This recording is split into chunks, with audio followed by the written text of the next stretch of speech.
The 2010 MLS SuperDraft was to start with the league's newest team, the Philadelphia Union. A week prior to the draft, the team staff headed down to the MLS Combine in Florida to make their final evaluations. The Combine is 3 days. You get to see 4 games and that's it. You're off, or 6 games and you're off and running. So you really got to do a lot of homework beforehand. The Combine really confirms a lot of stuff for us, gives us an opportunity to meet those guys one-on-one and, you know, maybe do some more recruiting above the neckline, so to speak. The way we're looking at the Combine and the players here is we're really focused on wide midfielders, central attacking midfielders, and forwards. Philadelphia had zeroed in on one forward in particular and worked extra hard to make sure they got their man. Danny Mwengo wasn't going to sign with Major League Soccer. He was going to go to Europe. Peter did a tremendous job. 2 days before Christmas, flew to Oregon, met with Danny, convinced him it was best for his career to stay here. He agreed, signed a contract, and we got our guy. We think we may want to make some moves to pick up some other first-round picks because we think there's some good young talent there that fits what we're looking for. There's a player that impressed us yesterday, actually, in a freezing rain. In that game yesterday, McNerney, very good player. We're focused on him as our second pick. We may even want to move up in the first round to ensure that we get him. While Philadelphia already knew its #1 pick, 6 spots later at number 7, DC United's path was less clear.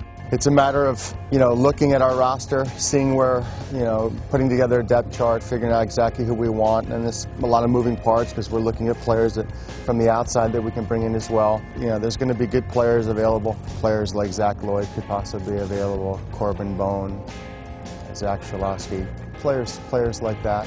We look at this draft as an opportunity to get another good player that's going to add depth to our group. DC managed to land that player before the draft even began and helped the Union make their move in the process.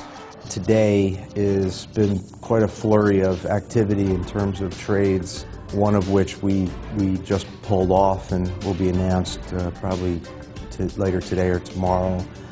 A big trade with DC United that involves U.S. national team player, the number 7 pick, and some cash. That was a very big deal for us because we identified some guys that we kind of confirmed things on that we want to pick in that 7th slot. We'll pick McInerney 7 if he's still available.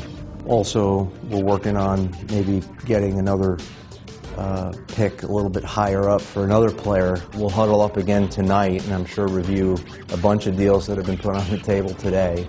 That's what Peter and John are doing. They're running around. John's almost permanently on a cell phone like this, talking to teams. One of those teams was likely the New York Red Bulls, whose new GM, Eric Soler, was getting a crash course in the workings of the MLS SuperDraft. There's only one way, and that is to trust the people you're going to work with. I have to trust that the people who are already here, that seems to be very clever soccer people, a guy like Richie, a guy like Des, and I have Jeff and I have Chris, people who have been in this game for a long time. I was at the Combine, I looked at the players there, and we compared what we saw at the Combine with what they had seen before, and that's really what it's down to. I feel that management of a club, if you don't have the ability to trust the people that are doing the job for you, then you have a problem. We have 7 picks, and we're thinking about the first pick or the second pick that we have, and we're pretty comfortable with the first pick. It's more difficult when it comes to the second and third pick, for instance, because the ones we wanted might be gone. I'm sure before the draft tomorrow we will discuss with the various clubs a lot of different situations and see what we can do. So, of course, bringing in 7 young players in one season would not be very wise.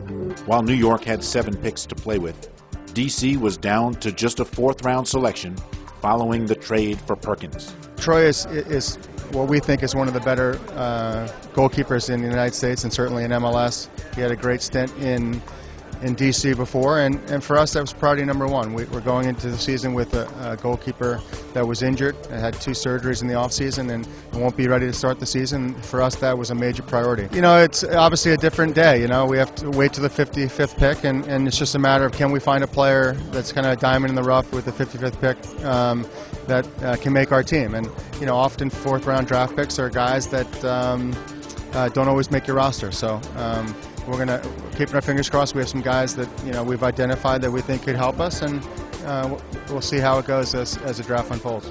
On the next episode of Inside the SuperDraft, we'll take you onto the draft room floor and behind the scenes as the Union and Red Bulls give unprecedented access to their draft day decision.